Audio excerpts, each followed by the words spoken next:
Salam sehat, jumpa lagi di channel Tanya Dokter Paran. Video kali ini saya menjawab pertanyaan dari Kristianto di Batam ya. Kristianto dari Batam ini menanyakan begini, Dok, saya 1 tahun ini menderita wasir ya. Kalau BAB keluar benjolan dan bisa masuk sendiri ya. Kadang-kadang kalau jongkok dia mengembang ya, ngembung ya. Saya juga hobi bersepeda. Terus bagaimana advice-nya ya? Bagaimana advice-nya? Saya mengingatkan teman-teman yang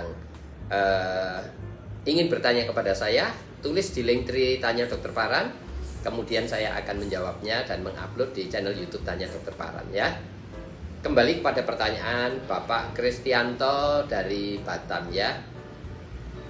Apakah aman ya saya menderita wasir dalam derajat 2, kemudian saya hobinya bersepeda ya? Saya jelaskan begini, bersepeda sendiri itu tidak menyebabkan wasir ya. Kita tahu bahwa penyebab wasir itu ada 2 teori, yaitu teori hipervaskuler dan teori degeneratif ya. Hipervaskuler itu aliran darah di area wasir atau di area anus penderita wasir itu lebih tinggi, diameter saluran darahnya juga lebih lebar ya, itu hipervaskuler ya. Juga terjadinya apa yang namanya pembentukan pembuluh-pembuluh darah baru di daerah anus pada orang yang menderita wasir.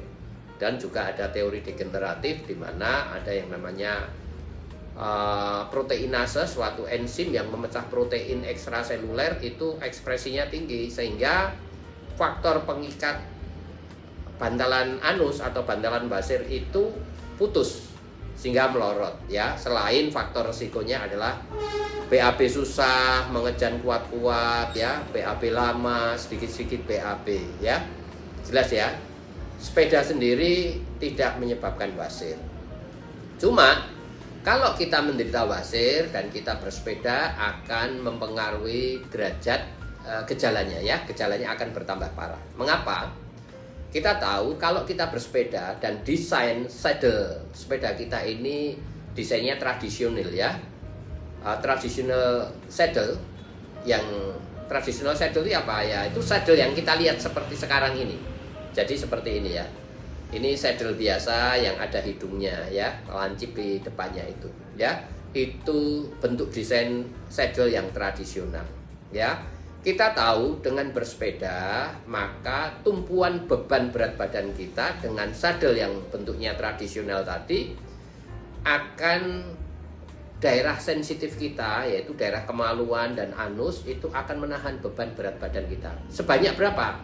25-40%. Bayangkan ya, kalau kita 3-4 jam bersepeda dan itu rutin kita lakukan dengan bentuk tradisional saddle yang seperti selama ini, maka tumpuan berat badan kita selama bersepeda 25-40% akan bertumpu di daerah sensitif kita, yaitu area kemaluan dan area anus. Akibatnya apa? Sudah dapat dibuktikan dalam penelitian, dalam jangka waktu yang panjang akan memberikan risiko terjadinya pengaruh yang berat pada wasirnya. Artinya wasirnya akan gejalanya bertambah.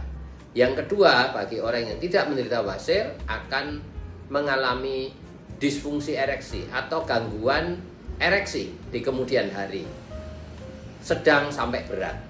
Oleh sebab itu, apakah kita tidak boleh bersepeda? Ya boleh ya, tetapi dengan cara yang sehat tentunya. Maka dengan cara memodifikasi saddle kita, tidak memakai traditional saddle.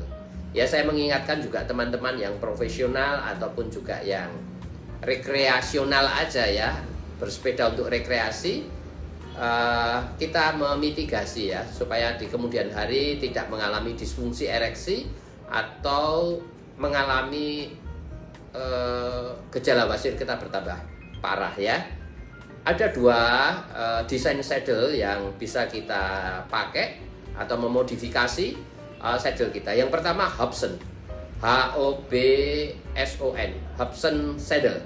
Hobson saddle itu adalah desain saddle tanpa hidung di mana di antara kedua tumpuan pantat di saddle itu ada celahnya. Jadi seperti dua saddle tanpa hidung yang dijajarkan, di mana tengahnya ada celahnya di sini ya.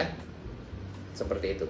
Sehingga daerah anus kita tidak langsung menekan dan menumpu berat badan kita, sehingga akan mengurangi gangguan aliran darah di anus. Atau kalau itu basir luar akan langsung menekan dan menyebabkan terjadinya bendungan atau trombosis ya, pembengkakan di anus luar kita. Jelas ya?